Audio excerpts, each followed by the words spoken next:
New details coming to light amid the search for the missing University of Pittsburgh student who vanished while on spring break in the Dominican Republic. Sudiksha Kunaki's Venmo history revealing she made 2 payments before she disappeared. The first featuring a sailboat emoji, and then the second titled Coco Bongo, allegedly referring to a popular Punta Cana nightclub. Take a look at this surveillance video. It captures the final moment she was seen alive alongside person of interest Joshua Reed walking along the beach around 5:50 a.m. March 6th. But since her disappearance, over 300 officers have been deployed. They're using canines, drones, boats, helicopters to try to find her. Now, Reed I don't has know if so they're far gonna find this young cooperated with lady police who alive. note that I he has mean, not I don't yet know. been It's getting named real. a suspect. So I'd like to welcome in former U.S. Odds are Ambassador really, to the Dominican slim Republic, next to none now. Robin Bernstein. Robin, thank you so much for giving us some of your time. You know what I mean? At what What point have do you you been think told, if they'll anything, so far about this call off this investigation? search? Well, first of all, I'd like to thank you for having me today, and to let you know that our hearts really go out to the family of Miss Kananki. This is just such a tragedy to happen to such a beautiful young woman and her friends in the Dominican Republic, which is one of the most beautiful places in the world. From what I understand from the Dominican officials, they're leaving no stone unturned to try and find the young woman. They all options are on the table in the investigation, whether it be the police, the tourist police, the Minister of Tourism, private parties. I know that the United States government thankfully is also cooperating and assisting with So who's that FBI guy? and Homeland Security. There's 2 guys. They've got boats, planes, drones, dogs, tourist police. Everyone is out there and leaving absolutely no stone unturned to find out what happened, how it happened, when it happened, and what happened. You can tell You know, and right now, details are continuing to trickle out. I mean, authorities are still saying, as of right now, there are no signs of foul play. At this point, what stands out to you the most? Well, as you know, it is an ongoing investigation. And a lot of times people and authorities may hold some information back, some close to the vest, to really find out who may have been there, who was there, and what happened. I know that as soon as the authorities were notified, they immediately began a whole-scale search. You know, and to try and find out what happened. So I know that from my Dominican friends that they are absolutely leaving nothing to chance, and that they are completely in cooperating, and the U.S. government has been nothing but wonderful in terms of assisting the Indian government. I think the Loudoun County Sheriff has also been helping. So I think that hopefully they will find what happened. And what would be your advice to people traveling to Dominican Republic? I mean, considering the State Department has an advisory level right now of a level 2, which is the same as the United Kingdom. I know, very pretty girl, right? You know, my advice to any parents and to students, I have 3 daughters myself, and I would tell you to always have a wingman. Always, if you're traveling with girlfriends, to make sure like that I told y'all that last night. You're just not, if you happen to meet somebody perchance, it is spring break. Kids like to have fun. Kids like to be kids. They, they like to go party. They like to, have a little good Dominican alcohol and, rum, and have a good time. But I would say that it's important. Listen, nothing really good happens after 2 or 3 in the morning. So it's really important to stay with the group you're with. Let people know where you're with. I would never leave a telephone with a phone locator. All my kids, and actually we have the little, the Apple AirPods, so people know where we are and when we are. That to me is your best defense, is to use good judgment, have a wingman, don't leave your friends, especially late at night in any foreign country, or for that matter of fact, this could have happened in Miami Beach. We all know what happened in Mexico to those group of spring breakers that unfortunately met a very violent demise. So I would just say use good judgment, try not to leave the resort, and, stay with friends, and like I said, nothing too good can happen after 3 in the morning. Yeah, well, we certainly hope that this will ultimately have a happy ending for her family, because we know this is every parent's worst nightmare. Former ambassador to the Dominican Republic, Robin Bernstein, thank you so much. Thanks for watching. Go to join and. No, I was just scrolling and I seen that. I was like, man, I feel bad for that young lady, man. I feel so bad for that young lady. You know what I mean? I feel bad for her family. I feel bad for her parents. You know, like,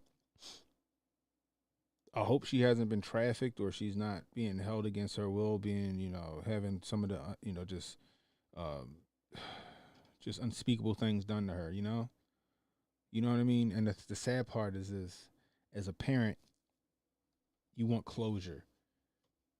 And you want to know where your daughter is. If they find her body, then it's like, okay, she's no longer being tortured or whatever happened. Or, you know, they find her in the water, okay, she drowned and she hasn't been abused. You know what I mean? Like, but I don't know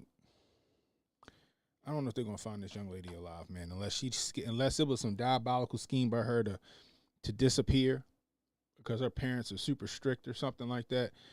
I don't know if they're gonna find her. And it's man. You know. Yeah, everybody want to answer, y'all. You know what I mean? It's, you know, having a daughter, you know, hits close to home. You know, my daughter, she's going to college soon. Like I said, she's going on her little college tour, you know, coming up. And I had to have a talk with her, like, yo, you do not lead a group. You stay with your friends. You don't go off doing nothing stupid, right? Because you know what happens. And my dad told me this a long time ago, and you know, and he's right. You know, the Bible says honor your mother and your father.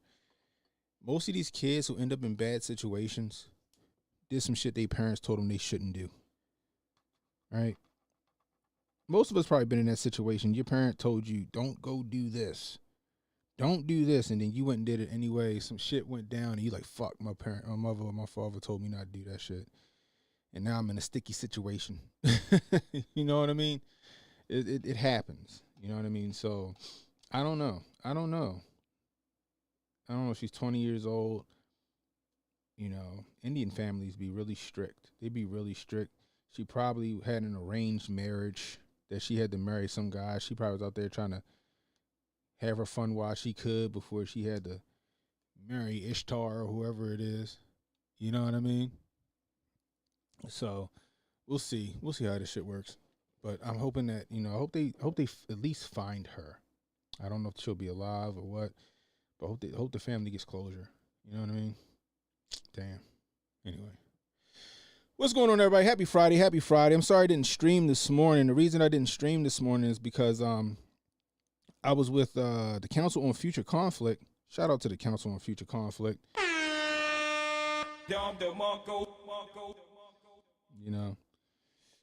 Oh man. The Council on Future Conflict, they had me on today. We were talking about, you know, everything from the protest at Trump Tower, talk about BlackRock owning or trying to buy the what's it called? The Panama Canal, just a whole bunch of stuff. You know. What's going on, Estrella? You know. But it was a good time. It was a great time today. It's always cool to chop it up with the council. You know what I mean? Those guys really got their ear to the ground when it comes to foreign policy and things happening abroad. You know. So, what's this? Okay. There we go. What's this?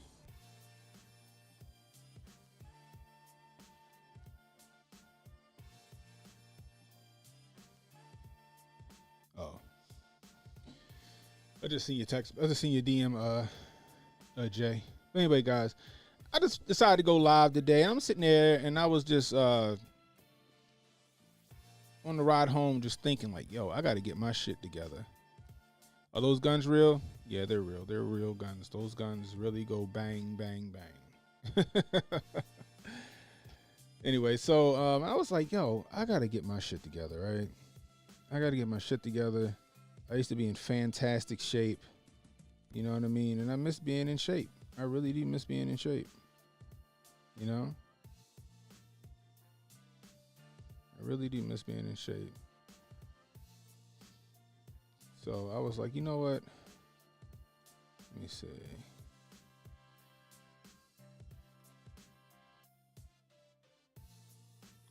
Have a drink for me.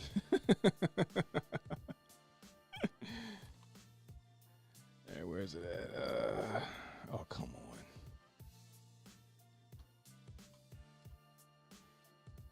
There you go. So I was like, you know, I need some motivation. I said, you know, what better motivation than when I did my first, I guess you would call, for lack of a better term, transformation. So I was like, let me go back and just look through everything that I did to get in the position that I was in prior. You know what I mean? So, you know, I grew up an athlete, combat sports, contact sports, football, taekwondo, MMA, wrestling, shit like that, right? When I got out of school, you know, I was kind of like just burnt out, and I stopped working out for a while. Then around 2013 or so, 2014, I was like, you know what? I need to get my shit back together. What's going on, Trish? I need to get my shit together. Do I watch Drinking Bros? I watch it sometimes. You know what I mean? So I was just saying, I need to get my shit back together. So I was like, you know what? Let me go. I'm gonna stream, and we're gonna go down memory lane. We're gonna go down memory lane of when I was getting back to it, you know. So I actually used to be in shape, guys, as you can see. I actually used to be in shape. So I was just gonna scroll through. So this was January 2017 when I posted this. That's interesting. All this shit is out of order, though. That's the weird part. So, let's see.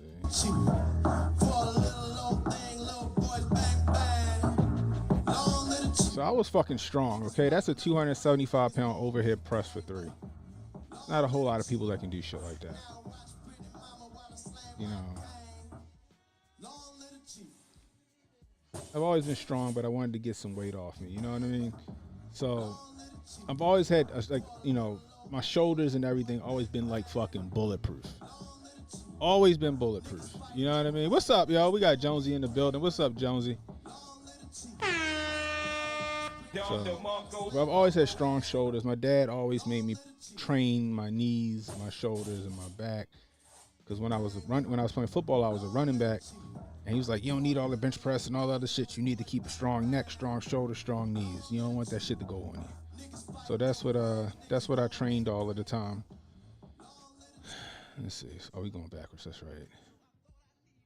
So I'm trying to get back to this right here, okay? I'm trying to get back to this right here. I was a good 270 in this picture. I was a good 270 in this picture, okay? Wasn't afraid to have my motherfucking shirt off. You know what I mean? I wasn't ashamed of myself. You know, always had nice legs and calves and shit, but I'm trying to get back there. You know? Right here, I used to make little memes. Like, I'm like, yo, this be kind of dope. So I make little memes. Yes, that's me with it's a 405-pound front squat. Okay, 405-pound front squat right there. You know, I might have to start rehashing some of these memes. You know, that's me again. That fucking workout hurt. I remember that workout. Hey Trish, I know you did CrossFit at a point. This was, I don't remember what workout this was. It was one of the CrossFit Open workouts, and that shit fucking killed me.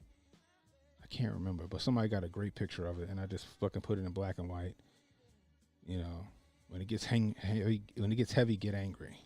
Because the angrier I got, the stronger I got, like the fucking Hulk. You know what I mean? This was my first transformation, right? So, this is me. As you can see, I'm just a fat ass right here with the blue shirt on. And this was literally 30 days later. 30 days later right here. I went from a fat ass to in shape in 30 days because I have those genetics. So when I decide to like buckle down and fucking work out and actually do what I'm supposed to do, this is the result I get. No fucking stomach. I got a fucking chest. Arms look nice. You know what I mean? Face is all slimmed out. Got my Batman jaw going on. You know, shit is crazy. I just need to get back to that. So this is where I started at. So when I decided to start, like, cause this is back when I was doing keto, right? Keto.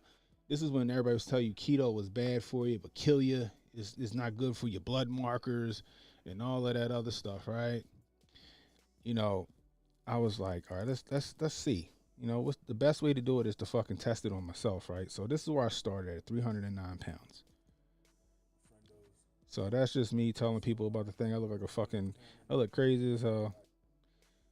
So what is this? Is this when I think like, yeah, this is the one I stepped on the scales just to show people that is my weight. That is my weight. It wasn't some weight that I just had, you know, a lot about. I showed me on the scale, boom, 309. You know what I mean? Again, I was looking back on my first transformation. You know what I mean? This is when I started CrossFit. This is when I found CrossFit, right? This is when I found CrossFit. That's my man TJ. Again, look at me. Look at me. You see the face? You see that face right there? Look at it. You see this goddamn face right here? Look at that. Oh, damn, I can't even draw a damn circle. Can't even draw a gosh dang circle. You see this face right here? That face all slimmed out and shit. Got fucking pecs and trapezes muscles and shit. You know what I mean? Nice arms and shit. I was in shape, goddammit. I was in shape. You know? What's up, Noel? Game changer Olympic rings, hanging on lifts, plus gymnastics training. 42, 115 kilograms. Represented my country in kickboxing. Damn, that's what's up. Represented my university in basketball, rugby, and soccer. Noel's a goddamn specimen. Keto is fine. You don't want to do it as a lifestyle, but for dropping weight and stabilizing blood sugar is great. Exactly, Trish. Exactly.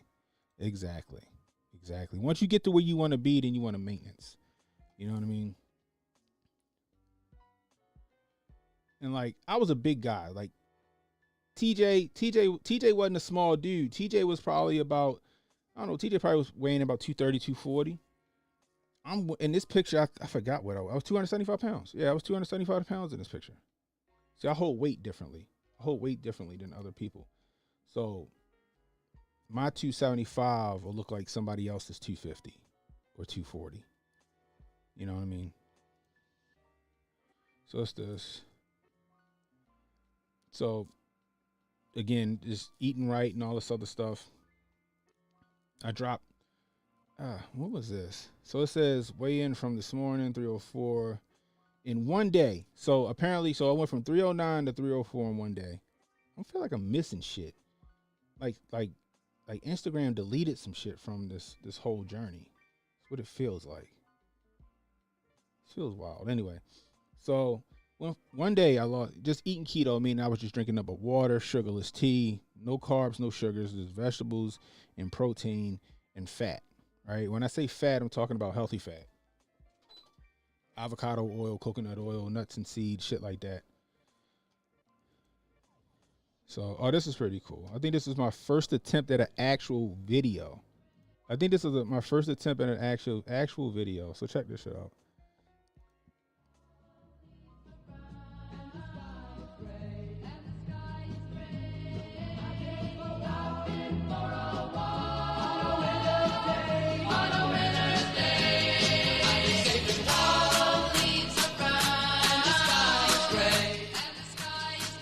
And this when I was learning to edit and all this other stuff.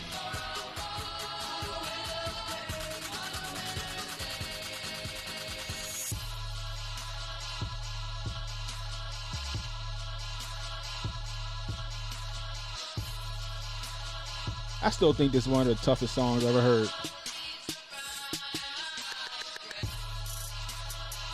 I hear that. Shout out to Cassius Cam. He says, I got some motivation for y'all motherfuckers. Minoborder.com/Cassius Cam. Head on over there. He got some programs for you guys. Like I said, I've always been strong. It's just putting that shit back to fucking good use. You know what I mean? We'll go over to YouTube and we'll probably look at the actual video. This was just a clip, right? So again, what is this? Okay, this is okay. Now I remember what happened. I was revisiting, so this should still be. I think this is this the two? Let me see what this is. Is this the 309? Yeah, this is 309. So I went back and I started the videos and stuff. I'm missing shit though. I'm really missing shit, but that's okay. So this is when I was training for my first Olympic weightlifting competition.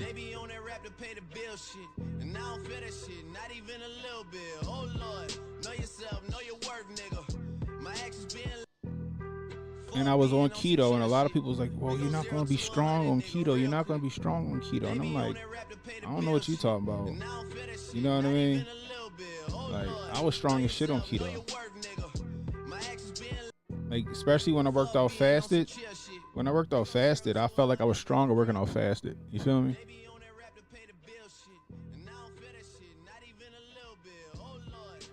Just look at it like this. If you're not in physical condition to defend yourself or loved ones with the bare hands and something horrible happens, will you ever forgive yourself? That's a bar right there. That's a bar right there. And I was just trained. What was this? I think I was just, what was this? I feel like that was like 225. I was just practicing with 225, snatching 225. You know what I mean? And I was still coming down in weight. All right, you can still see I'm a little pudge, a little bit. Again, still getting ready for that competition training. I remember this day. I was feeling so fatigued that this shit felt so fucking heavy. Like, it might not in the video look like it's heavy, but you could see. Watch my legs. So I want you to watch. Hold up. Go back to this. Watch my legs. All right, watch how sturdy I am right there. See how sturdy I am and how fast I stood up? You see how fast I went down and how fast I stood up? How sturdy I was right here? This was 225, okay? This right here was like, I think this was like 205. Right? But this what happens sometimes when you're training, you get fatigued, or you might be overtraining. I probably was overtraining at this point. Watch how, you see how wobbly my legs got? I had to fucking sit down to fucking make sure I had that weight before I stood up. You see that shit? I was shaky on the way down, goddammit. You know what I mean? Like, that shit was shaky, boy, but I got it. I ain't gonna lie, I love Olympic weightlifting, yo. I love Olympic weightlifting. You know, it's just, I guess, the classics, the Olympic lifts just make you feel strong as fuck when you can just move weight like that. So this one right here, it looked like kind of simple, right? But what I was doing in this, this was called the Iron Marathon, they call it. So I was going from 1 to 20 and then 20 back down to 1. So it was bench press, squat, deadlift. The bench press was at like, I don't know, 30 or 40% of your max or something like that. The squat, I forgot the percentage of max with squat, but the squat was at 315, so it must have been, I forgot, my squat was crazy back then. And then the deadlift, I think I had to deadlift consistently for that all the way up and back down was, I think it was like 350 I think I had on the deadlift. And I had to do that shit from 1, so it was 1, 1, 1, then 2, 2, 2, then 3, 3, 3, then and all the way to 20, and then back that bitch back down. That shit was a crazy workout. That's what this is, energetic. I was a CrossFitter. CrossFit introduced me to a lot of this shit. I didn't know what Olympic weightlifting was and all that other shit. Actually, this right here is in the CrossFit gym. You know what I mean? So, cool part is that we had access to the gym, right? Even if it was closed, which was dope. So I would usually go in there on a Saturday night and get it in when nobody was there, especially when I needed, because this was, again, me training for my competition. This is grainy as shit. This was taken on an Android phone, but this was a powerlifting competition I went to. This was a 550-pound deadlift. I forgot what I ended at. I can't find that video, but this was my second lift at 550. You get 3 lifts. This is my second lift at 550, which wasn't too bad, I guess, at the time. Because I was just getting really new with it. You know, again, in fucking shape, yo. I want to look like that again, goddammit. You know what I mean? Stood up a little crooked on it, but it felt good. Felt strong. I remember this. This was at Powerhouse Gym in Hanover, Maryland. Shout out to the homie Rick who owned the gym. That's my dad in the background looking crazy as hell in an Adidas tracksuit and a cowboy hat. My dad had on an Adidas tracksuit, a cowboy hat, and some Red Wing boots, I promise you. I promise you, that's what he had on. Red Wing boots, Adidas hat, and some Red Wing boots. I'm not joking. I'm not lying about that. That shit is funny to me. That is shit is funny to me. Why is this not popping up? Hold on now. Huh. It's crazy. I don't know why why is let me do this real quick test. Why is I'm trying to figure out why. Interesting. I'm trying to figure out why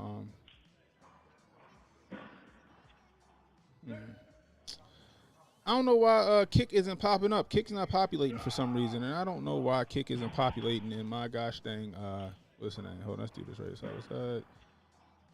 Is that working? Why is Kick not populating like it should be? Oh, there we go. Now it wants to fucking populate now. Now that shit want to populate. Oh yeah, I know y'all can hear me, but for some reason my the chat wasn't populating on Kick. So what's up, Don Mega? We got Joshua Park over there. We got Martian over there. What's the deal? I see y'all now. I can see y'all now on the Kick. So that's what's up. This right here. So my homeboy he took this video. He's like nigga.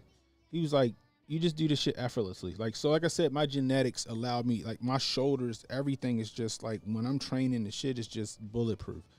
So I was just fucking around. This is like, I think this was 245 pounds. I was doing a complex with it. I think it was a deadlift. It was supposed to be a power clean and 2 presses. And I think I just strict cleaned the shit and then like pressed it. And this is at 245 pounds. Just no problem. Just no problem. Like I took really well to like the power lifts and the Olympic weightlifting. You know what I mean? It just came natural. Not to mention picking shit up off the floor and putting that shit down, it does something to your body. You know what I mean? It does something to your body, and it just, you know. Yeah, my father can. Yeah, I think he warms up. Well, before he got sick, my father would warm up with like 315. He just wrapped that shit out. You know what I mean? This was another competition that I was in. This is CrossFit. This is stuff that I was posting, like just showing where my muscular or my strength was at. Hold on.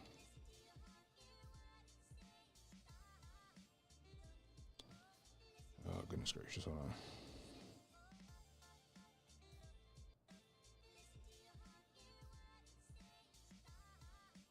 All right. So this is another competition. I actually won this competition. So this was again when I first really started CrossFit, and I was just really getting into Olympic weightlifting. I probably had only been doing Olympic weightlifting for maybe a month. And they had a competition at CrossFit Harbor East, and the winner got a pair of Adidas weightlifting shoes. And these were $300 weightlifting $200 weightlifting shoes. And I was like, oh, I want them bitches. So I decided to sign up for it, and I actually won. So with this workout, right? You had to complete the snatch, and you had to do 6 pistols. Again, complete the snatch and do 6 pistols. My pistol game, I'll show you a video. My pistol game was pretty goddamn good for me being as big as I was. Right? Because around that time I was about 290, 285. And imagine somebody that heavy doing pistols. You can't. Right? You know what I mean? So this was 225, 255? 25, 35. No, 245. This was 245. So everybody standing around looking because they all was out. I was the only person left. And I fucking got that shit. I was so fucking excited. And then I did my Six Pistols and I won. God damn it. So this is an example of one of my meals that I would have on keto. Omelet with some cheese in it or not. Some thick cut bacon, and then I would drink bulletproof coffee. And for those of you who don't know what bulletproof coffee is, and you can't see that on the TV, it's 2 tablespoons of butter, 1 tablespoon of coconut oil, 3 tablespoons of heavy whipping cream, stirred or blend in whatever coffee you like, your coffee of your choice. And then I would blend it for like 30 seconds with like one of those frothers or whatever, and then I drank it. It sounds crazy, but it actually helped me curb my appetite. It's like a natural meal suppressant because it's actually making me feel full. It's doing what Ozempic is supposed to be doing for y'all. It's doing what Ozempic is supposed to be doing for y'all. You know what I mean? You know what I mean? So that's how that shit works. It's pretty. And like this is my breakfast for the most part when I eat breakfast. You know, or something like this, right? I get home and I want some pizza, but I can't have the bread. So most people don't eat the pizza for the bread. Everybody eats the pizzas for the toppings for the most part. So I would just throw the shit. I would throw some mozzarella and some cheddar cheese in a skillet, put whatever toppings I wanted to, like mushrooms and bacon and pepperoni and sausages and stuff like that on there, and then I would just cook it in there. The cheese would make a crust, and then I slide that shit off to a plate and ate that bitch. Fucking delicious. Fucking delicious. Y'all don't understand. I want one right now, goddammit. Fucking delicious. Y'all don't understand. Now, if you really want to be healthy fat, I throw a little shaved steak in there, like a cheesesteak, shaved steak, wrap that shit up. Delicious. You know, or I do something like this. And again, I'm the one cooking this stuff. So that's my double bacon cheeseburger wrapped in lettuce. Again, I did that shit. You know what I mean? Provolone cheese, one of my favorite cheeses, or Swiss. Double bacon cheeseburger, wrap that shit in lettuce. Delicious. This looked a little crazy, but it's pretty good too. So this right here was just some ground beef with some romaine lettuce and sour cream, if I'm not mistaken. Yeah, sour cream and some I had some cheese in there. And I always had like a piece, like an avocado or something like that. So I had a half an avocado. Shit was fucking great. This was like lunch at work one day. You know what I mean? So this right here is a workout that I was doing with one of the kids that I was mentoring back in the day. It's my man Chantley. Salute to Chantley, doing big things out there. So he said he wanted to dunk. I can get you to dunk. I was dunking when I was 12, right? So I told him it's you know, it's all explosive movements. So me and him started training. And this is like one of the first workouts I put him through, right? It's not the whole workout, but you get to understand. But this is all explosive movements, just, you know, building them up. And I think within like 6 weeks, he started touching the rim. He started touching the rim. I was so proud of him. Yeah, I'm hitting the rim now, because we will also do a shit ton of squats and stuff like that. You know what I mean? There you go, boom. So it says 5 days. So all that shit happened within 5 days. I dropped another 2 pounds. I was happy about that, making some progress. You know what I mean? That was I was trying to come up with a logo and all this other stuff, because it started to kind of catch on a little bit. So this is like this is a minute of a montage that I should probably show y'all on YouTube. I should probably show you the montage on YouTube. Well, let me see. Give me a second. Let me see. I signed into it. No.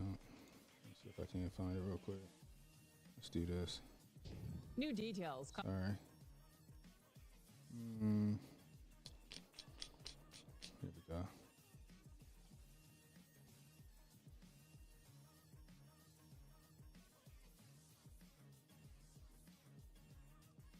Here we go, right there.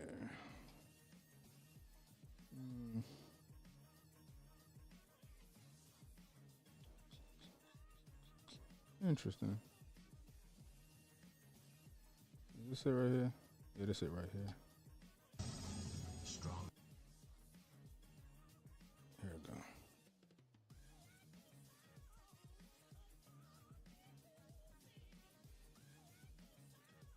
Better, stronger, faster.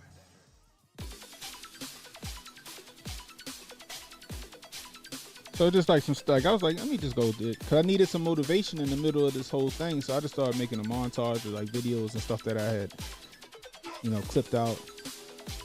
Again, 405-pound front squat. I was able to get it for 2. But we had been squatting all day. I probably could have did it if I was a little fresher to get a couple more reps, but that shit wasn't happening, Alvin. Again, about 285. Doing muscle ups. So I was a fucking athlete, all right? You know what I mean?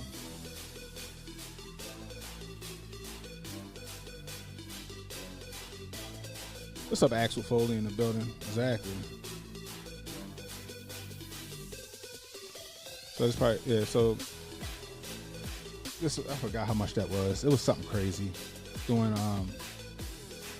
they call it a squat snatch. I mean, a squat jerk. So, and it's practice on core stability. You know how much core strength? So let me go back to this. You know how much core strength you need to do this? You need a ridiculous amount of core strength to do this shit. I want to say this was around 285 or something crazy.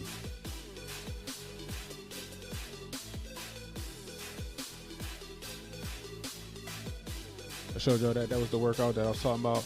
What's up, Kunta's backhand? You just started working? That's what's up. Like, my mobility was just crazy. I had a perfect squat. Like, I took great pride in my form when I was doing this stuff. Most guys my size don't have the mobility or the flexibility that I got. So I try to take advantage of that.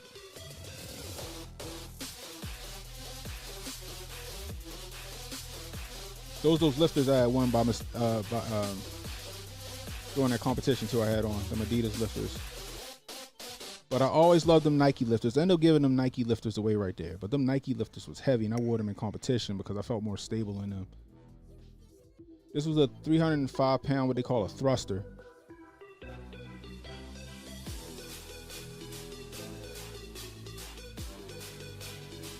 305 pounds.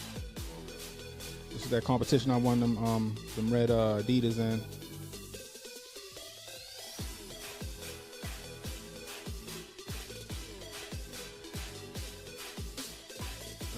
This was that powerlifting competition. I think this was my first lift at 315. This is like my first ever powerlifting competition. So I didn't really have a coach. I didn't know where to start. So I thought I'd start off at 315. You know, I probably could have went heavier for my first lift. That 315 was easy. You know, then again, this is the overhead squat, 275 pounds, overhead squat for 3. I wish I knew where that fucking weight belt is. I missed, that was my favorite belt right there. I have no clue where that belt is. And I don't even think they make it no more. That's probably one of the best belts Nike ever made right there. I missed that belt.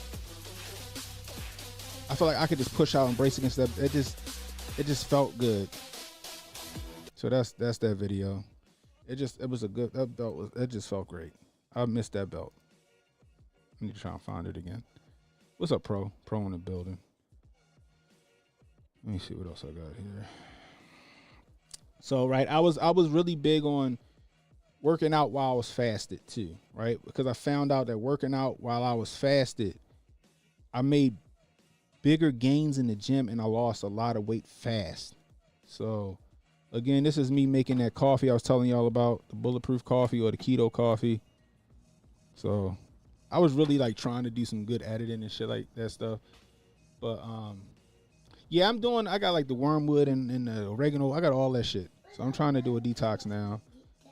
So coconut oil and the butter, heavy whipping cream. It's my son. My son was, I think he was 1. He was 1 year old at this time.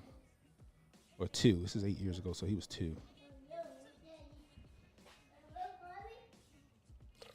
All he do is talk. Even to this day, this nigga just all he do is talk.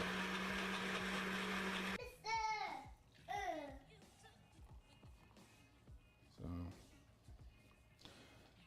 and the shit's delicious, yo. Believe it or not, that shit is delicious. I didn't like how I used to talk back then. I sounded crazy because I was not used to talking into a camera. So we just gonna go straight to the workout.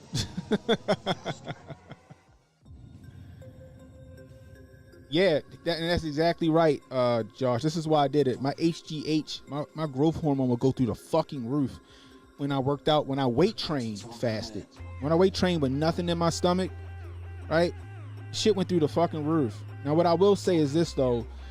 Training fasted, even though my growth hormone spiked, I guess I would say my muscular endurance suffered a little bit because I was tired. Like, I got a little tired. I didn't really have any energy like that. But again, I'm lifting really fucking heavy, right? You'll see in this video how heavy I was going. Again, that's Chantley.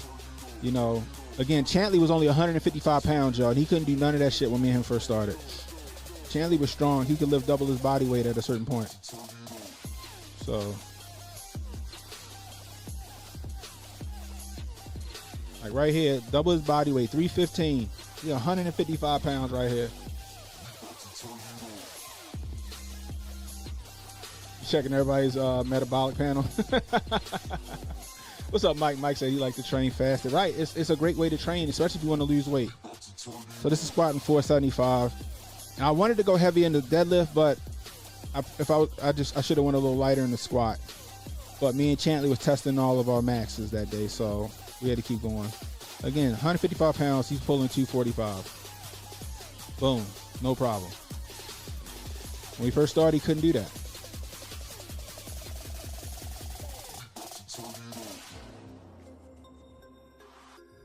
There's those red lifters that I won in the back. I love deadlifting no shoes. As flat as possible. That's how I deadlift. Chantley 315 again. It was a little shaky, I think, but you know, we were fatigued from the deadlift, from the squatting, but he still got that shit. I was proud of him. Boom.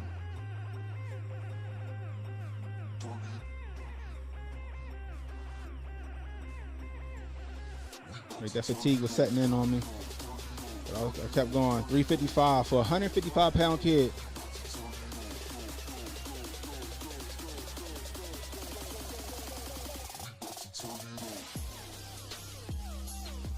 Yeah, his feet were a little wide, but that was the only way I can keep his back fucking his back as neutral as possible. His spine as neutral as possible. It was odd, but I didn't want him to get hurt, so I was like, as long as he got a neutral spine, I'm cool with it. Right here, I was so fucking tired I couldn't pull this shit. Again, y'all saw me pull 550. I was so tired I could not bring that 415 up, and that 515 up. I was pissed. I was like, damn. But, you know, squatting heavy, you know, sometimes the other lifts suffer when you squat heavy. But again, 495 fasted is nothing to sneeze at. 495 fasted is nothing to sneeze at, guys. Just gonna let y'all know that right now. What else we got in here? I don't got anything else. Also, I met Brian Aldrew. I don't know if anybody know who Brian Aldrew is. He was on the Powercast with Mark Bell back then, and he was talking, and he said his gym was in Westminster, Maryland. I'm like, oh shit, that's like 20 minutes from my house. So I hit him up, and I hit him up on, I forgot. I went to the website and I hit him up on email. He said, yeah, man, come on through. You know what I mean? So, you know. So I hit him up and he let me come to the gym, and we had a fucking fantastic time at that gym. So this is right here. I'm gonna show you this video right here. I had been going back, so I was consistently going back to his gym on the weekends because he had all of the Strongman implements. He actually the one that he taught me into competing in Strongman. So actually, let's watch this real quick. So this is funny because I posted a version of this. Let's get back. I was really not comfortable with talking.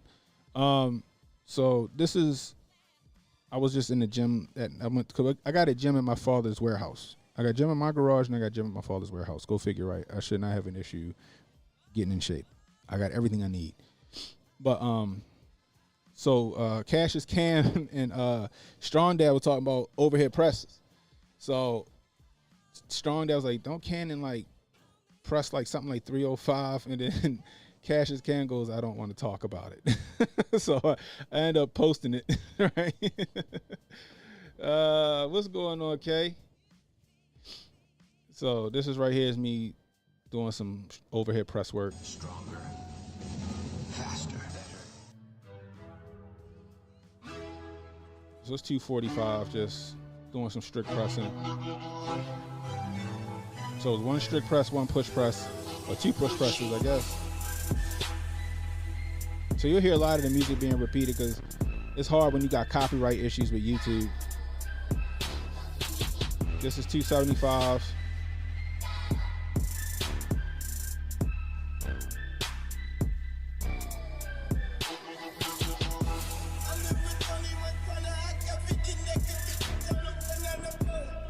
A lot of breathing. Your breathing is everything in some of these lifts too. So this was 295. Yeah, that's 295. Like I said, your breathing is everything. You're bracing your core. You know, the timing of it is everything. It all works together. You know. Well, Larry Wills, yeah, Larry Wills, that nigga, he's a monster. Work out Saturday, Sunday, and Wednesday. That's what's up. Stalls at 185. So what Brian Aldrew showed me was like when you trying to go for that max, just do like sets of 3. Do sets of 3. And then when you get to the working sets, do one set. Just do one set, right? Until you max out. So like with the shoulder press, I would start off, you know, sets of 3, but don't be afraid to jump weight, right? So some people be like, all right, let me put 10 more pounds until I get to said weight, right? So if you maxing out at 185, I'm pretty sure you got more than 185 in the tank, right?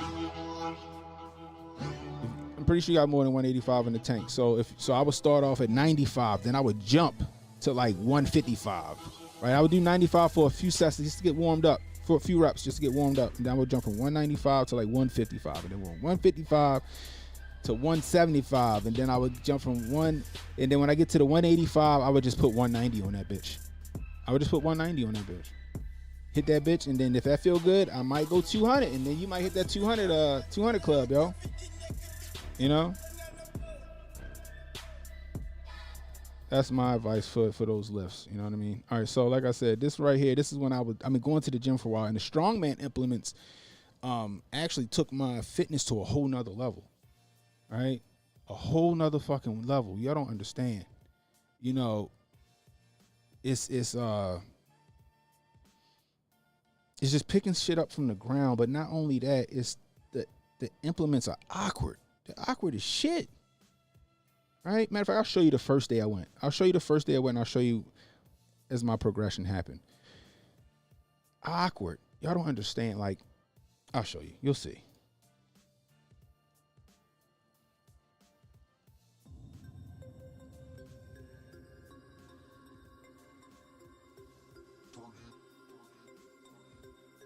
So this is called the squat safety bar. And I don't know why they call it the squat safety bar, because it wants to fucking fold you in half. You know what I mean? It wants to fold you in half. That squat safety bar is fucking brutal, okay? That's Brian right there. He was like, at the time, he was the strongest. I think he held the record or the title for the world's strongest man in his division, not world, but the strongest man in his division in DC, Maryland, Virginia, Pennsylvania, and Delaware. I actually went up against him in my first competition. And I did pretty goddamn good. I think I took 3rd place and he took 1st.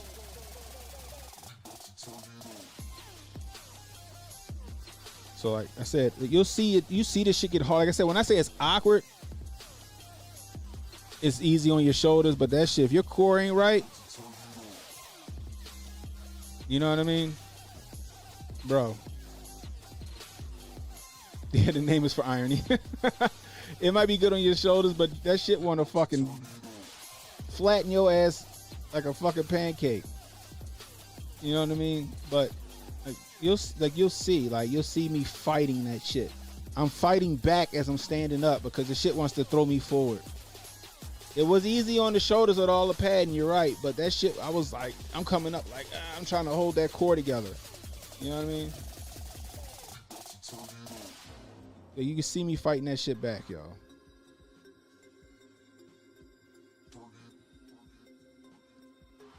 Like I said, those right there, those lifters right there, I felt like I was just planted like a fucking magnet to the ground. Like competitions and stuff with really heavy shit, I would do these. The Adidas lifters were super light. I could move, but them bitches, I felt like I was magnetically fucking planted to the ground in them bitches. So you'll see me doing, I forgot how heavy I got on this.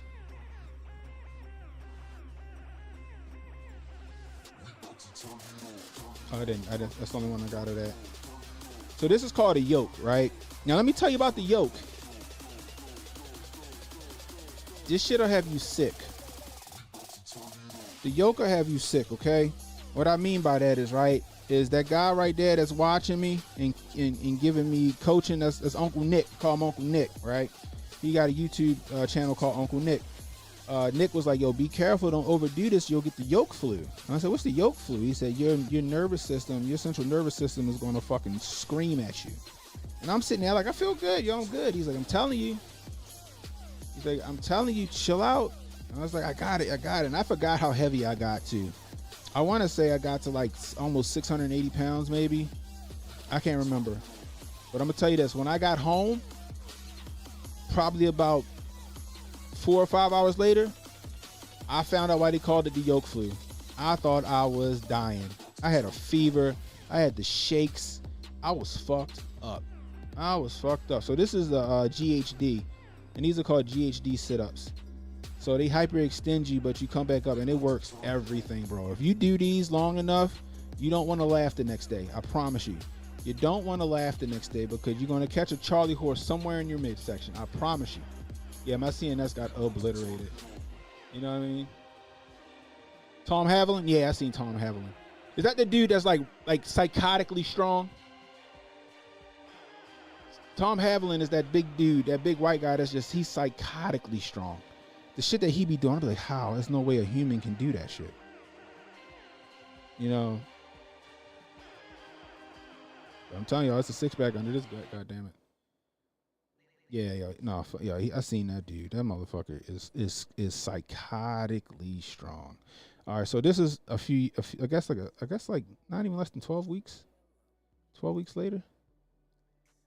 So this is when I've been going there every Saturday, but I'm also doing the lifts at my warehouse and in my garage. Right, I'm doing the lifts in my warehouse and I'm doing them in my garage, right? So I got pretty fucking strong.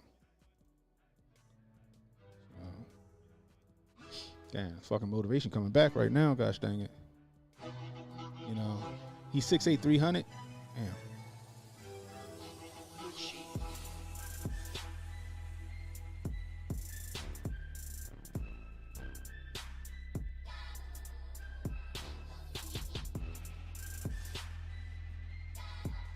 So Brian is the first person I ever used bands with. Like I seen Westside Barbell and Louis Simmons talking about it, but Brian actually had the bands and the know-how to do it because, you know, I ain't in Ohio at Westside Barbell. These black bands, fucking crazy, right? Because if you look at the bar ain't got no weight on it. Them bands at the top were fucking crazy. Them shits was heavy. But it made my deadlift that much better working with these bands. It actually made my pull from the floor faster. And as you guys can see, you can see my stomach and my chest and my arms and shit. I was in fucking shape. Mind you, I was only doing keto for 12 weeks. I dropped a substantial amount of weight, right? I went from 309 to 275 in 12 weeks, but I gained so much fucking muscle. Yeah, I do follow him on IG actually. That's the dude that be like sensational, right? That's the dude. Yeah. So I did when I did my strongman competition, I ran into a dude named Twan. He down in Louisiana now. He was a cool guy. I'll show you the picture when we go back to the IG. But he had these fucking Cobra straps. I'm like, what the fuck are those? He's like, oh, these are my Cobra straps. It's like, them bitch, like, and he showed me them and he let me use them in the comp, and them shits made a fucking difference. I'm like, so order me. I got 2 pair of them bitches. I got 2 pair of Cobra straps. I keep some in my gym bag and I keep some in the garage. And you can see I'm getting fatigued. That shit is heavy. With that weight in that fucking band, and I'm just like, fuck. But I'm pulling as hard as I can. That black bands wasn't no joke. So again, that's Brian in the back. That's Nick in the back. Brian over there with the gray shirt. Nick with the blue shirt. So this, I think it was after this. He was like, "Hey yo, you need to do a competition." He's like, "You need to sign up for a competition. You're fucking strong." He said, "This shit looks natural to you. You need to start competing." And it took him a while for him to get me to compete in strongman. So this is the circus dumbbell. And you can see why they call it a circus dumbbell. That shit is cartoon size. Not only is the ends of it crazy, the handle that I'm using to pick up, the shit is so I can't wrap my hand around it. Pause. And so it takes a lot of grip strength to pick the shit up, get it to my shoulder. Then it takes a lot of grip strength to hold it and press it, because I can't engage my forearms with that shit. Shit is crazy. Yeah, the OG Hodge Twins cut. Yep. I had that cut before the Hodge Twins had the Hodge Twins cut.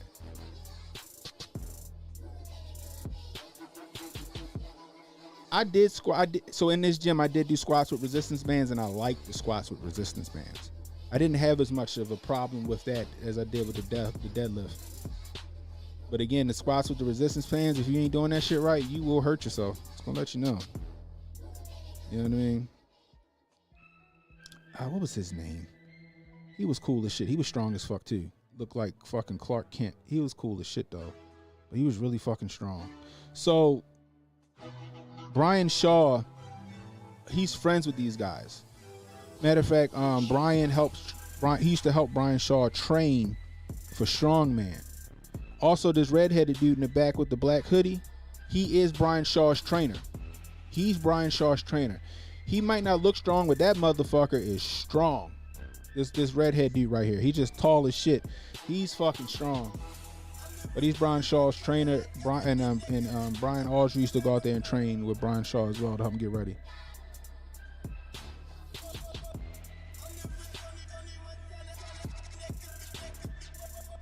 So this is the 160-pound circus dumbbell. And you see the handle? Do you see the handle on that motherfucker? Like I said, it takes a lot of grip, yo, to get that shit. And I was touching and going. That's when they was like, damn, you fucking strong. You doing touch and go.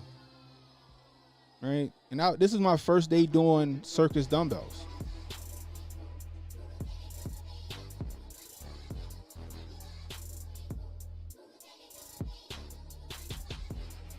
Yeah, that left hand was a little awkward. That left hand's a little awkward, but I was like, this shit ain't gonna beat me. 160 pounds of that motherfucker. Again, so much core strength it takes to do that shit. But I like the circus dumbbells. There's one workout I wish I would have got, because it was the same day. It was all of us in the gym, right? All of us in the gym, and they had this heavy ass fucking tire, and we just kept flipping that motherfucker until we had to keep going until everybody quit. But nobody fucking quit. We were flipping this tire for fucking we was flipping this tire for what's it worth, for like I think like 45 minutes. We just kept flipping that fucking tire, yo. And nobody would give up. So we were just all like, all right, yo, it's been like 45 minutes. Y'all just wanna call it a day. I got shit to do. And I was like, yeah, because I'm ready to throw up. But I wasn't about to quit. I wasn't about to let y'all see me sweat. And they started laughing. As you can see, my stomach's a little less bloated than it was in the first video. Again, GHD sit-ups, it's a whole different animal. It's a whole different animal. I'm just gonna let y'all know. That shit might look easy. It is not easy. And if you're not used to them, you have a fucking headache when you come back up. It's crazy. How many bowel movements come with the active lifestyle of keto, Hakeem? Honestly, on keto, my body's using everything. There's no bullshit in my system. So my body's using everything. So I don't have many bowel movements on keto, which is fucking great. The gas is pretty much non-existent. And bowel movements, they happen, but like because my body's using everything that I eat, because it's all whole foods and not garbage. Not a whole lot of bowel movements, y'all. Not a whole lot of bowel movements. So that's actually a plus, in my opinion. Oh yes. I wanted to cry because that shit did not. I wanted to cry. You don't understand. Y'all ever had a Charlie horse in your abdomen? It is hard to get rid of. It is hard, like you got shot. I mean, I don't know what it's like to get shot, but I'm assuming that shit probably would have felt like to get shot. And I'm sitting there, I'm like that shit is crazy. Oh my God, it's bad. It's bad. All right, we'll be, oh damn. Where was he at? Here. What's this? Stronger. Okay, so this is me and my dad. Shout out to my dad. So I have what's it called? The slingshot from Mark Bell. I have Mark Bell's slingshot. So I'm missing stuff, and this shit is all jumbled the fuck up. This shit is all jumbled up, and I don't know why it's all jumbled up like this. Anyway, because this should be in the beginning. This video should be at like the very beginning. I don't know why my shit all jumbled up like this. Anyway, that was just with this. I love the slingshot, right? Because when I get fatigued, I can just get the slingshot and then keep moving. So my dad was like, "Why you got that dumb shit?" I said, "You wore a fucking bench shirt when you did competitions. This is just kind of the bench shirt a little bit. It helped me get unstuck, especially when I'm benching by myself and I don't got a spot. That slingshot come in real fucking handy, you know." You know what I mean? Oh damn, word, your father. That's crazy. Sorry to hear about that. Yeah, that shit you gotta get fixed at the hospital. And my father's like, "Why is your grip?" My father, like, he didn't. My father don't understand like powerlifting. Like, he's a bodybuilder, but he's an old school bodybuilder, right? Back in the day, my father did shows. He's an old school bodybuilder. Like, you know how people are like, "Oh, this is my max." For my father and them back in the day, if you couldn't do, say you said 405 was your max. If you couldn't bench 405 for 10, no. If you couldn't bench 405 for at least 5 or 6, it wasn't your max.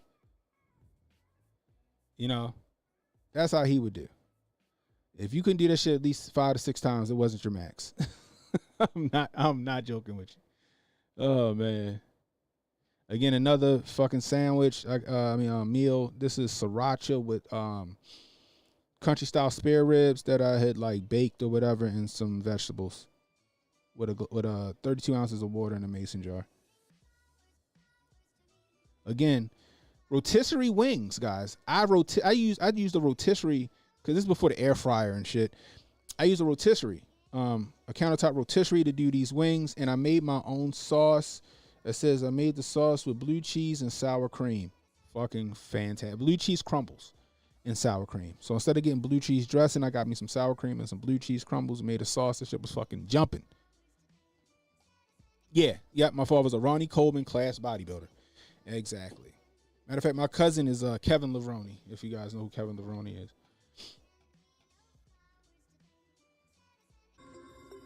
You guys seen that workout? Y'all seen, what's this? Y'all seen y'all seen this in the run video. So boom, it says 2 pounds down from last Wednesday. So I'm down to 300 from 302. This is a podcast I listen to I feel like they did it every day. No, every Wednesday. New episode every Wednesday. But I listened to so many podcasts when it came to fitness. I listened to so many, like I listened to Barbell Shrugged. Need the Amazon. Yo, I had that shit like, I don't even know. I didn't even get it from Amazon. It got passed down to me. I forgot who gave it to me. Like one of my family members gave it to me because they wasn't using it no more. I just got rid of it because I got an air fryer now, so I don't really need the rotisserie. I just got rid of that joint because the air fryer is just easier. But damn, I forgot what it was. But I would do whole rotisseries and everything in that joint. You know what I mean? You'll see the video of me doing it. Yeah, especially a Peruvian style. But I listen to Barbell Shrugged. I listen to Living La Vida Low Carb. I listen to Abel James, The Wild Diet. I listen to a bunch of shit. Mark Bell's podcast. I listen to so much shit on Stitcher. This is back when Stitcher was around. That was my podcasting app. I used Stitcher because I didn't have an iPhone at the time. I had an Android phone and stuff like that. I wish I could do multiple chickens. I only could do one chicken in the countertop joint. So let me see. So this right here, I sent this to Cam and Strong Dad when they was talking about the overhead press. So this is me just warming up, and it just was hilarious. This is me warming up with just a strict overhead for 5.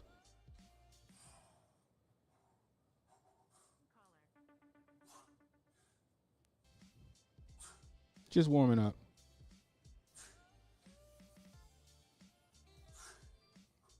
And as we go up, I'm getting in better shape.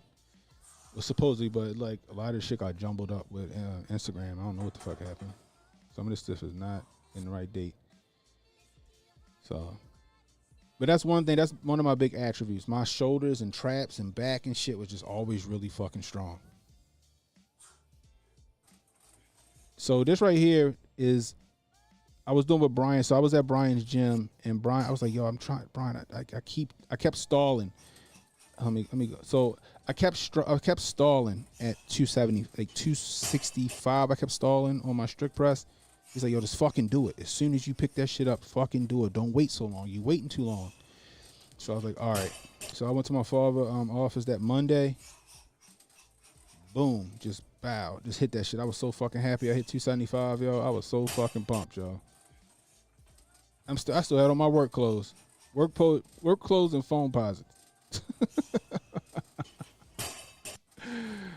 Oh shit.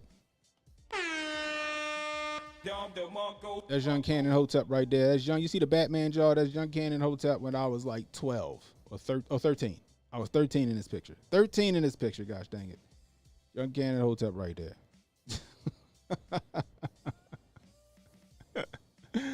Oh man. That's me at 15 right there. Me and my sister at 15 years old. You see that puberty setting, goddammit. I probably was weighing in this picture at 15 years old. I was probably weighing in at 175, 180. I was probably 175 or 180 pounds in this picture right here. Fucking Batman jaw. I barely got there, some chin hair, neck all thick.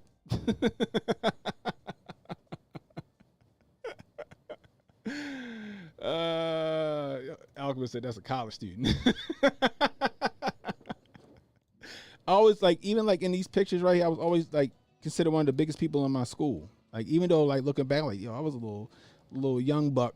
He was I was always one of the bigger kids. I had abs and shit and strong. And then this right here, like I said, I was 15 in this picture. Look like I just got out. Look like I just got out. Like you see my sister, like I said, our genetics we can put on muscle or we can get heavy. Right? We can put on a bunch of muscle and just be fucking yoked the fuck up, or we can just be heavy from eating. So this was that one, like this is just the raw footage from when I did the what's this, 315, 25, 35. This is 335, 335. So you can see you just see my back. I always just had a strong fucking back. Strong ass shoulders.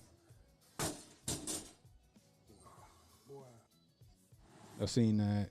Another meal, chicken breast. Chicken sausage from Trader Joe's. Trader Joe's got this chicken sausage that's just fucking out of this world. Apple chicken sausage is what it is. Out of this world. So that's what that is with some sriracha again, because sriracha was my favorite fucking topping. with some vegetables. With some vegetables. It looked like I did a nickel. Right. Like I just got out. Right, exactly. Oh man. I saw that. Again, it's another one day I just like, you know what, I'm gonna chill out on the protein or whatever or the meat. So I was like, I'm gonna just go veggie for I went veggie for a couple of days, I think.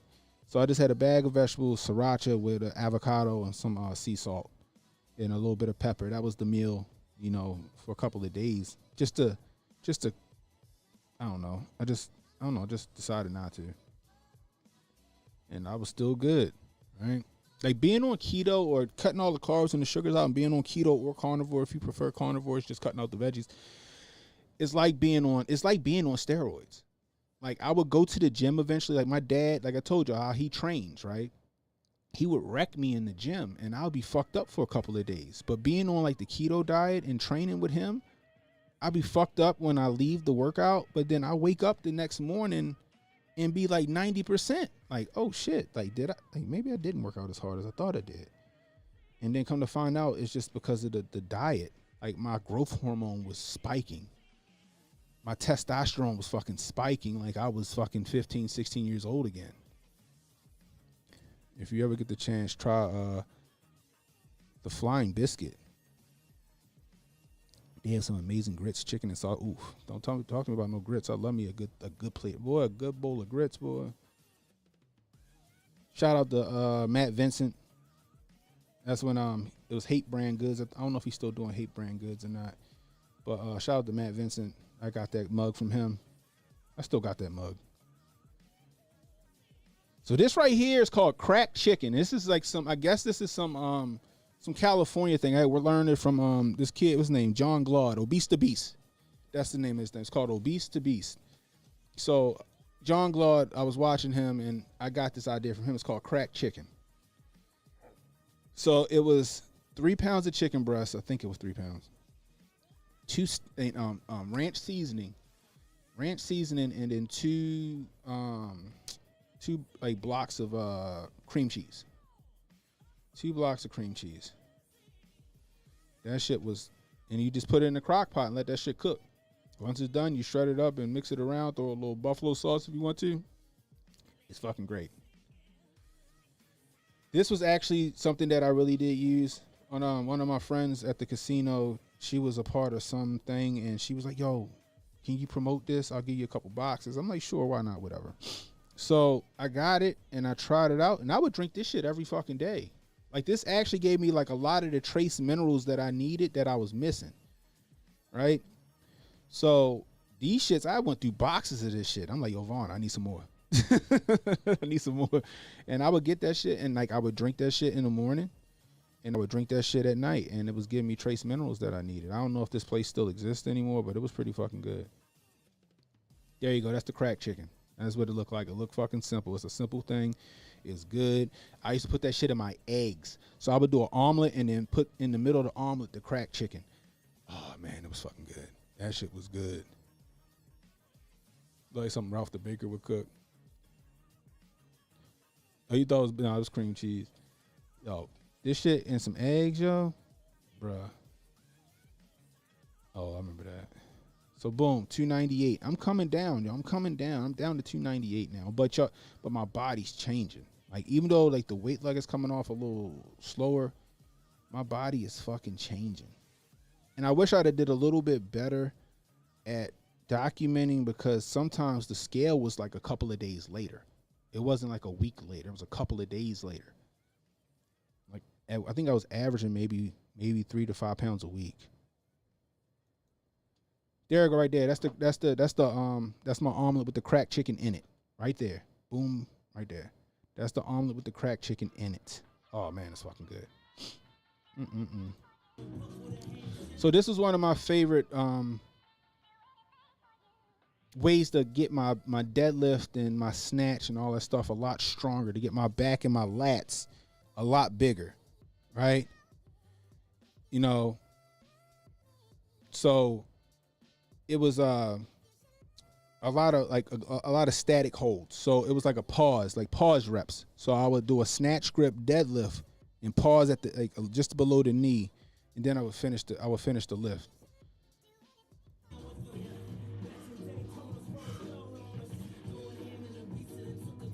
Now, as you can see, my knees, I'm pushing my knees out to make room for the bar because I need to keep that bar in a straight line when you're doing snatching and deadlifting.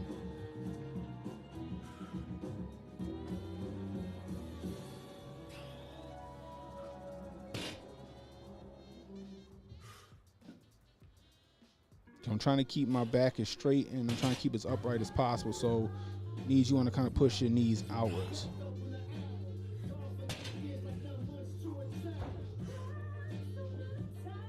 And after a while, this shit, it takes a toll. Because sometimes I didn't do the lift. I just did like accessory work to make the lift better.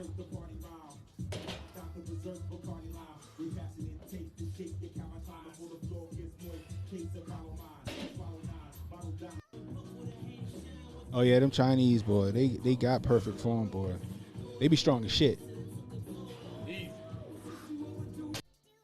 Look, there's your boy right there. I was, what, 16? I might have been 16 in this picture, I think.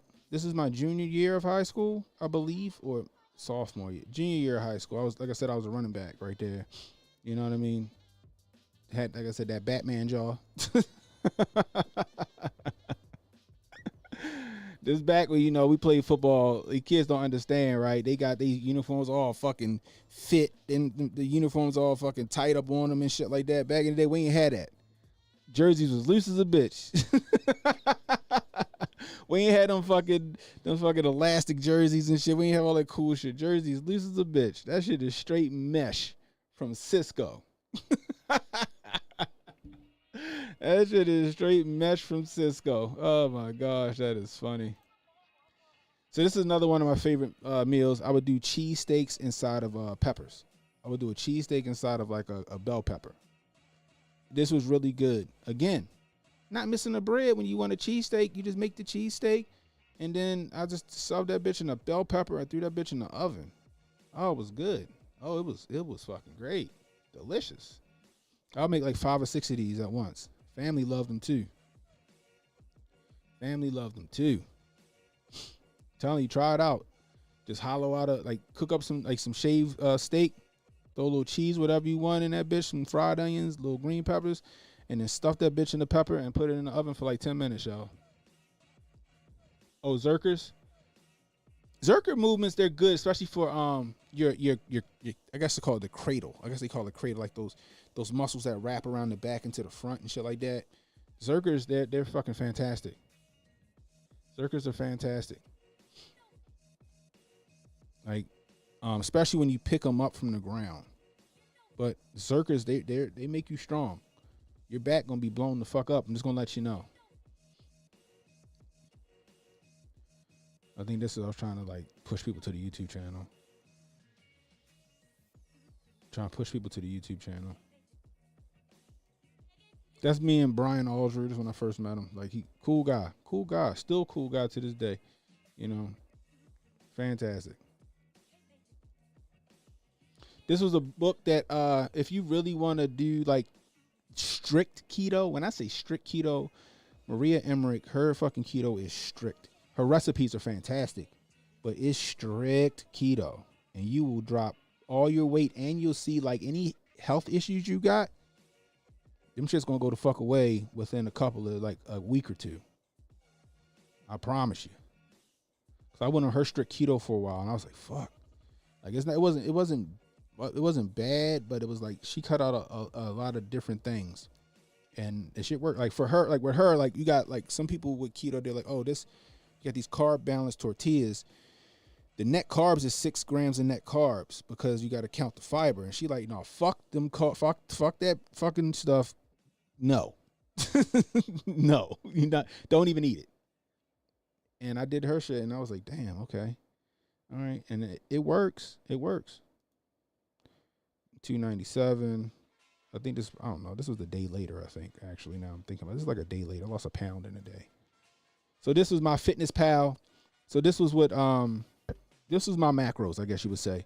So I allowed myself 2,270 calories, 28 grams of carbs. Protein was at 85 grams. Right? Most people are like, that's not enough protein. Never heard of anybody having a protein deficiency unless they got a muscle wasting disease.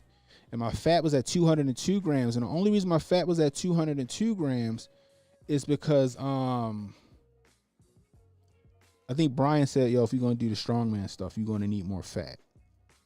And so I just added a little more fat to the my macros. And as you see in this right here, I said that I dropped the protein because it was way too high and my fat was too low.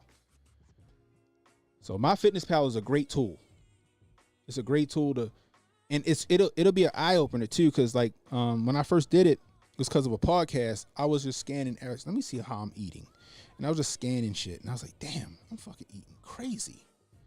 And I told my sister to do the same thing when she jumped on keto. She's like, hey yo, she's like, I'm eating this is fucking crap. I think I'm eating good. I'm eating way too much. Still a good tool. You still use it too? That's what's up. Well, there's a newer one with more comprehensive database, but I can't remember the name of it. Huh. Let me know if you figure it out. I don't even know why I took that picture. That was kind of paused. Oh, because I was losing weight in my face. Trust the process. Again, oh man, a steak. Yo, listen. I'm gonna cut the music down. Have you guys ever had blue cheese crumbles on your steak? Have you ever had blue cheese crumbles on your steak? It's fucking fantastic. It's fucking fantastic. It sound bad, but I promise you. It sound like, I thought it was crazy too. I got it from a chef. They say, yo, put some blue cheese crumbles on your steak. You thank me later. I put some blue cheese on crumbles on that steak, and I was like, fuck the A1 sauce. I don't need that. I don't need this. Salt, pepper, and some blue cheese crumbles, boy. It was, and I'm telling you. I am telling you. Boy, oh boy, oh boy.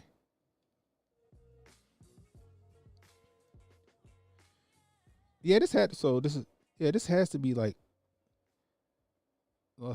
so it says wow, by raising my fat intake 5% and lowering my protein intake by 5%, I saw a 2-pound loss in one day. I will keep my macros where they are and see if the trend continues until my next weigh-in. Boom. Again, those greens, those shits work. That's your boy as a running back right there. That's your boy right there as a running back. So, like, when I was in high school, I think I was weighing in. This is my senior year right here. Your boy was weighing in around 215, between 215 and 225, something like that. I was weighing in around 215, 225. And I ran a 4.540. And I had a 48-inch vertical leap. You been juicing a lot? That's what's up. Me and my wife want to get a cold pressed juicer. So I think we're going to get that. I might order that tonight. You made jerk steak? That was fire. Ooh, yeah. That sounds delicious, actually. Again, that's me again, my senior year. Running the football right there. My senior year, running the football right there. You know what I mean? So, I was hauling ass back then. I was fast, man. Oh, shit, prom. Y'all see the Batman jaw? Believe it or not, your boy Cannon was a model in high school. And I'm not talking about like these bitches be talking about on IG. I actually got paid by an agency to model and go do shoots and shit. Actually, this fucking tuxedo that I have on is from After Hours Formal Wear, because I was a model for them that I had to go to Davis Bridal all the fucking time and stand with them fucking bitches that was getting married, and they want me to stand see what my husband gonna look like. Or I had to go to bridal shows and shit like that. Like, that was me back then right there. Y'all see the jaw and shit?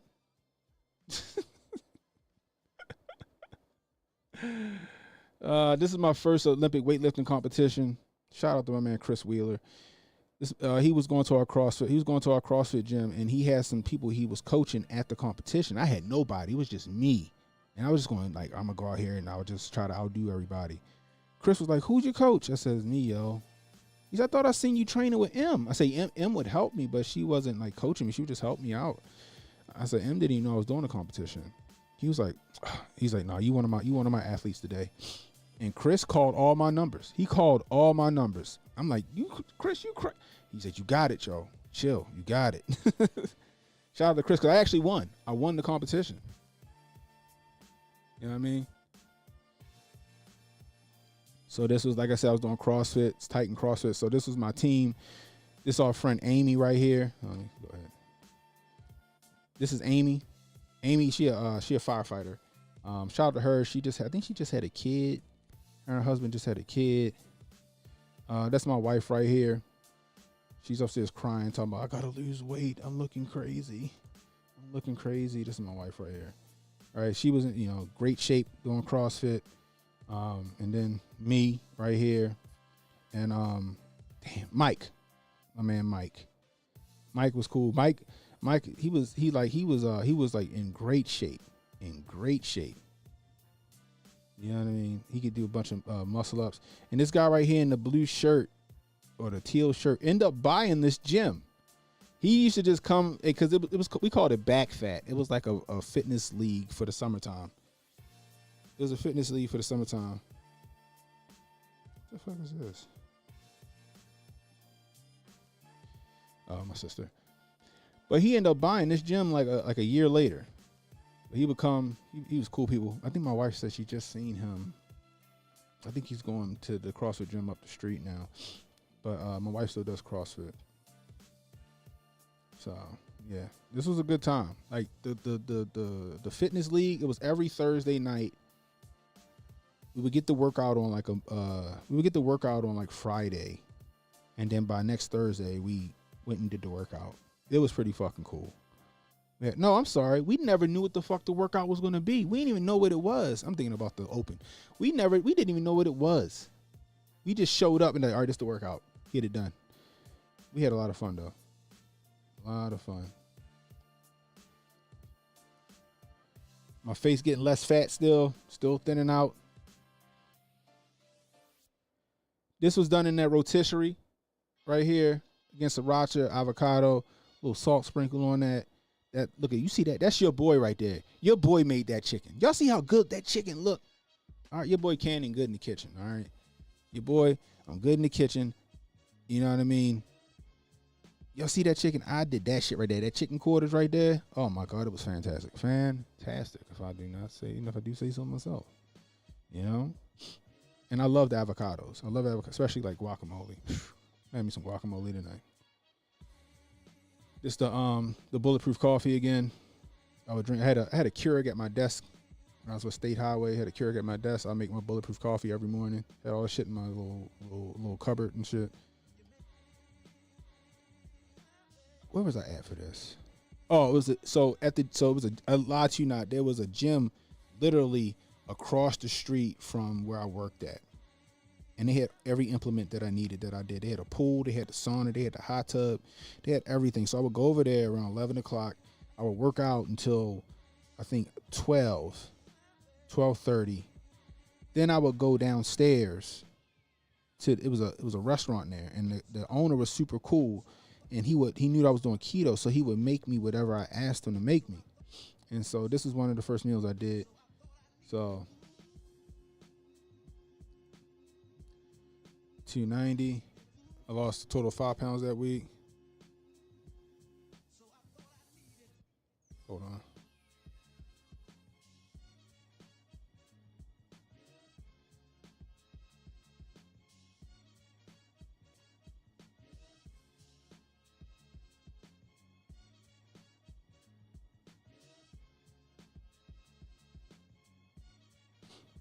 All right.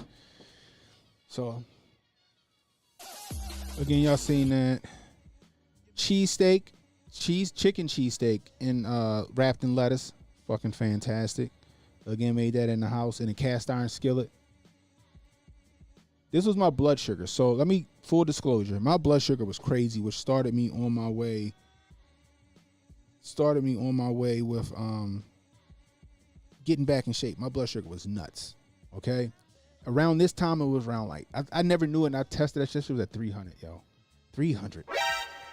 So doing keto for like, I don't know how many weeks this was in, but inside of 12 weeks, we'll say, inside of 12 weeks, I went from a 300 on my fucking, what's the name, to 88 milligrams per deciliter. I had cured myself of diabetes, of the sugar. And that shit stayed consistently 88. And if I ate something that was high carb or whatever, it would jump to like 95 and then come right back down. Crazy. That's Pops right there. He used to come and work out every now and again. My father about to be 60 in 2 weeks, yo. Pops is about to be 60 in 2 weeks. Salute to him. This is at his warehouse. This is at the office at his warehouse. A lot of you guys don't know my dad's sick, and he was supposed to die 5 years ago. They gave him 6 months to live 5 years ago, and he is still here. He is 60, still thriving, still has his issues, but guess what saved his life? Guess what saved his life? The keto diet. Changing his diet to the keto diet, a modified keto diet, more vegetables, less protein, more like onions and leafy greens and stuff, but that saved him. That saved him. So he knows that now the way he eats determines how his life, his quality of life is gonna be. Look at this shit.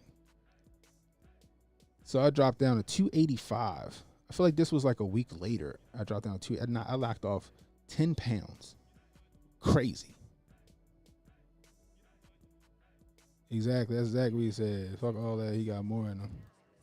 I appreciate that. Let me see. This is at that restaurant again. So this is a shrimp cheesesteak on lettuce with some broccoli. Guy hooked me up. Then I was like, this is not enough food. So I said, hey, yo, can you make me a shrimp cheesesteak Caesar salad? He said, what? I said, let me get a shrimp cheesesteak Caesar salad. He was like, what the fuck? He's like, I got you. So sure enough, he went in there, made a shrimp cheesesteak Caesar salad, big ass salad with shrimp and chicken and all that other stuff. Oh man, it was fucking great. It was fucking great. To the point where he put it on the menu. He put it on the menu, and for some reason, the Caesar dressing with the shrimp chicken cheesesteak was phenomenal. He ended up putting it on the menu. So this is my go at making some pho. I know all of the bougie people say pho. It's pho in my opinion. This was my attempt at making pho. It came out pretty decent. You know, I didn't have no rice or nothing in there. I used everything but rice. It came out pretty damn good. I was proud of that. More of that, bulletproof coffee. Louisiana style oysters. I think it's Colby Jack cheese, bacon, and these were steamed with Tabasco sauce. Oh man, boy, oh boy, oh boy! I didn't make these. These was at a restaurant. You know what I mean? Slacking has been atrocious around this time last year. I was 244 or something like that. Still want to be lighter. And by November, the scale said 269. I hear that. You never seen rice and pho? I have.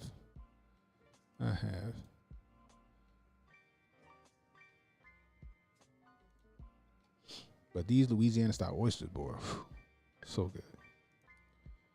And I love just regular oysters. I love me some regular. I think I could eat at least 2 dozen oysters in one sitting, maybe more.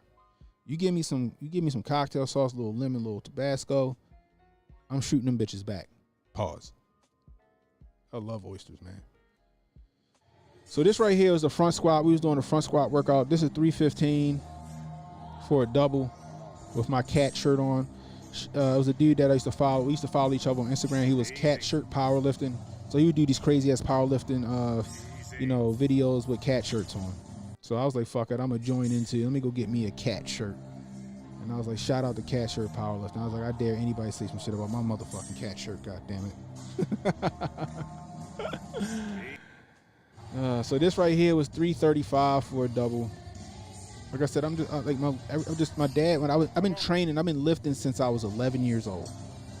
Like, you see what my dad looks like, right? I've been lifting since I was 11 years old. Nice work. You know what I mean? So a lot of this stuff come easy, especially because he trained me that way to be functional.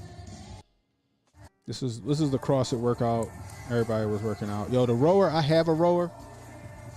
The rower is one of the best like workouts you can do, especially when you're doing active recovery. Right? This is Heather. This is my homeboy Matt. This is his wife. She was at the gym with us. She was strong and she was a really good CrossFitter.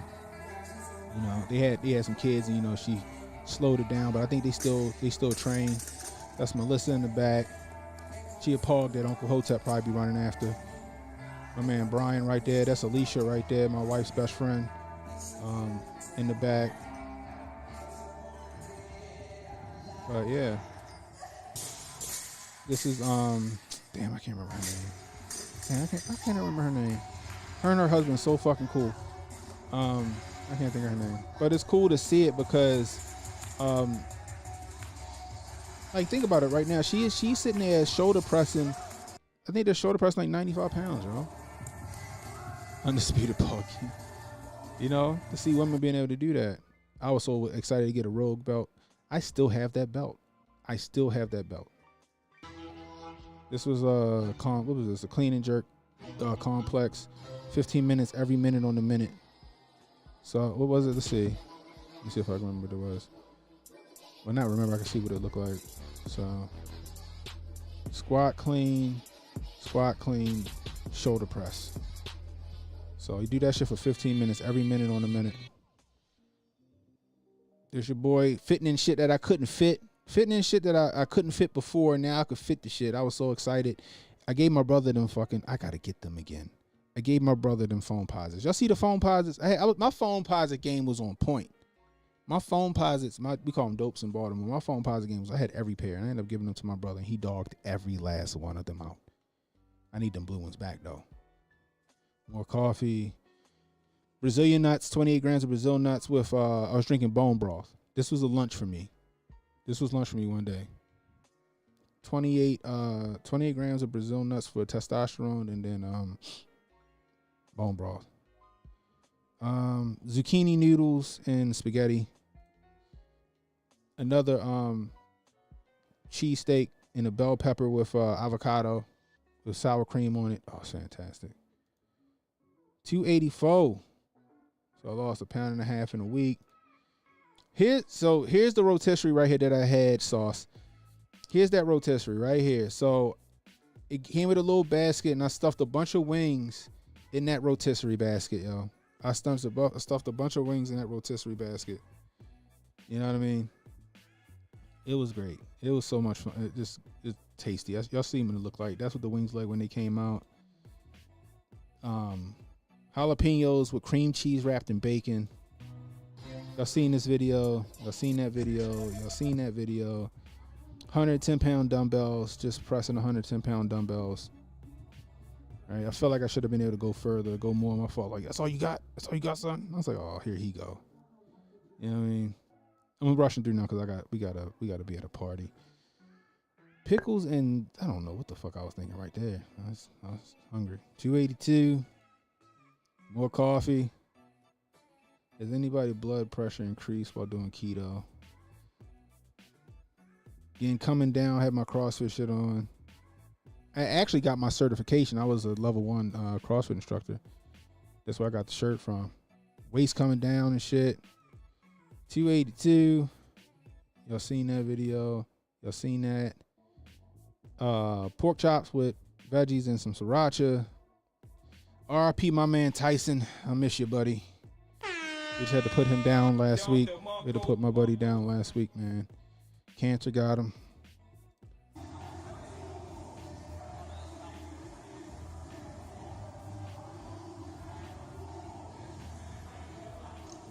£305. This was sloppy. I didn't like this. 305-pound clean and jerk. You see how small I got. Still had the strength though. Still had the strength. I was pissed off at that. Again, you can see how small I got. This was 245 pound strict press with an axle bar. Not a regular barbell, this is an axle bar. I counted that. Loop, that's one of my favorite songs. Some sleeves. Hit my goal. Hit my goal inside of 12 weeks, guys. Hit my goal inside of 12 weeks.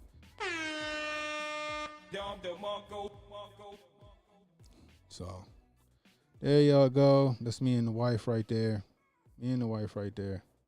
Our anniversary is actually in a couple of weeks. So, we'll be married 15 years. 15 years. Cheesesteak in the cast iron. I could fit suits and shit look better than I did before.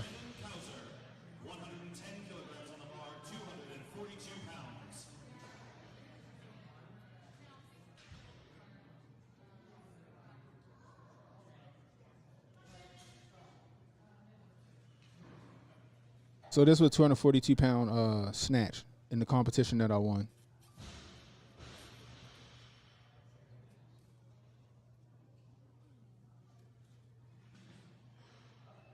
Light work, baby. I was scared. I'm like, yo, Chris, you sure? He's like, you got it, yo. This was my opening. This was my opening weight. I'm like, Chris. He's like, yo, you got it. I promise you got it. I ended up snatching that shit easy, lightweight.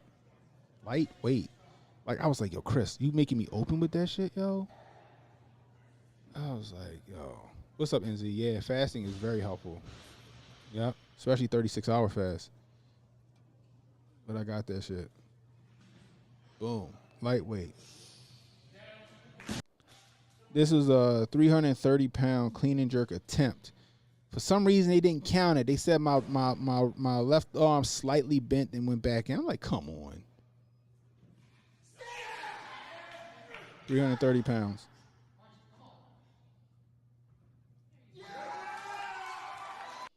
I was so pissed they didn't count that shit. Y'all seen that? This right here y'all didn't see. 185 pound keg. So this is when I first went to the gym. So they was just like, this motherfucker is tossing this shit into his lap and then just throwing it over. They ain't never seen that with somebody that never did it before. And I'm just fucking, I'm like, yo, it's like my clean and jerk. I'm just doing all of those motions. So that's 185 pounds. Again, shape.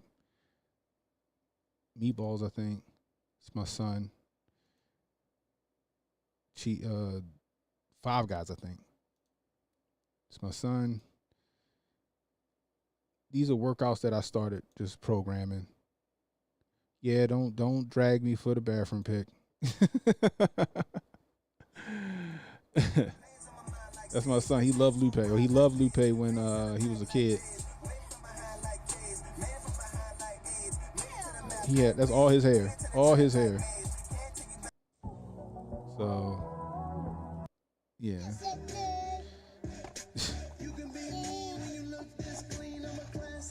Like a goddamn hobo.